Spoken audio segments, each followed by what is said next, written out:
Seekers, yuk kita belajar tolak suap.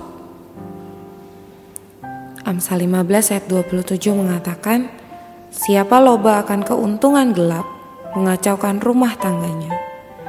Tetapi siapa membenci suap akan hidup.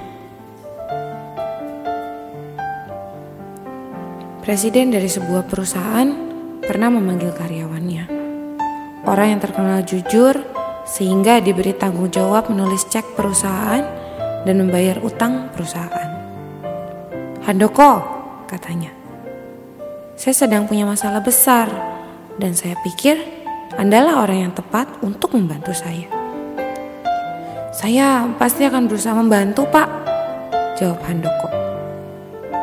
Jika saya memberi Anda bonus $250.000, apakah Anda mau memalsukan dokumen-dokumen yang diperlukan sehingga saya bisa mendapat kredit $10 juta?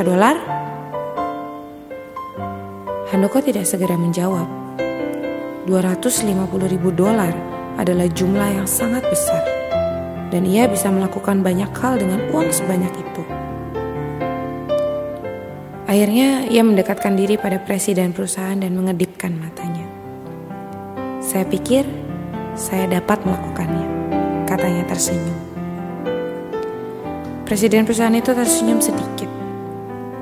Terima kasih Handoko, saya akan mengingat hal itu.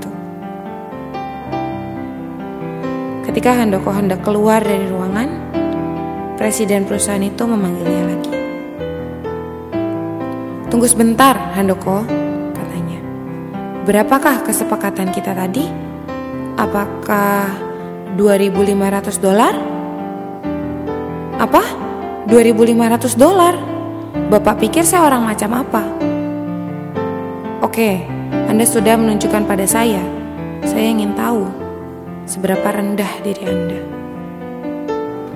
Seekers, Handoko menunjukkan pada atasannya bahwa ia akan berbuat tidak jujur jika disuap atau disokok. Presiden perusahaan itu tentu berpendapat bahwa seseorang yang bisa tidak jujur untuk uang sebesar $250.000 pasti bisa tidak jujur juga untuk uang yang lebih sedikit. Seekers, tidak peduli berapa banyak atau seberapa kecil uang yang dilibatkan. Asal uang itu telah membuat kita tidak jujur, itu tidak dapat dibenarkan. Tidak 10.000, tidak 10 juta, tidak 10 miliar, tidak 10 triliun. Menurutmu, berapakah jumlah uang yang bisa membuatmu tidak jujur? Aku merasa aku bisa bertahan sampai jumlah tertentu. Jika jumlah itu sudah sangat besar seperti yang ditawarkan kepada Handoko, aku ragu apakah aku bisa bertahan. Aku benar-benar perlu pertolongan Tuhan. Seekers, kamu dan aku perlu lebih sering datang pada Tuhan. Makan buah pohon kehidupan, pohon hayat. Minum air sungai yang Tuhan sediakan.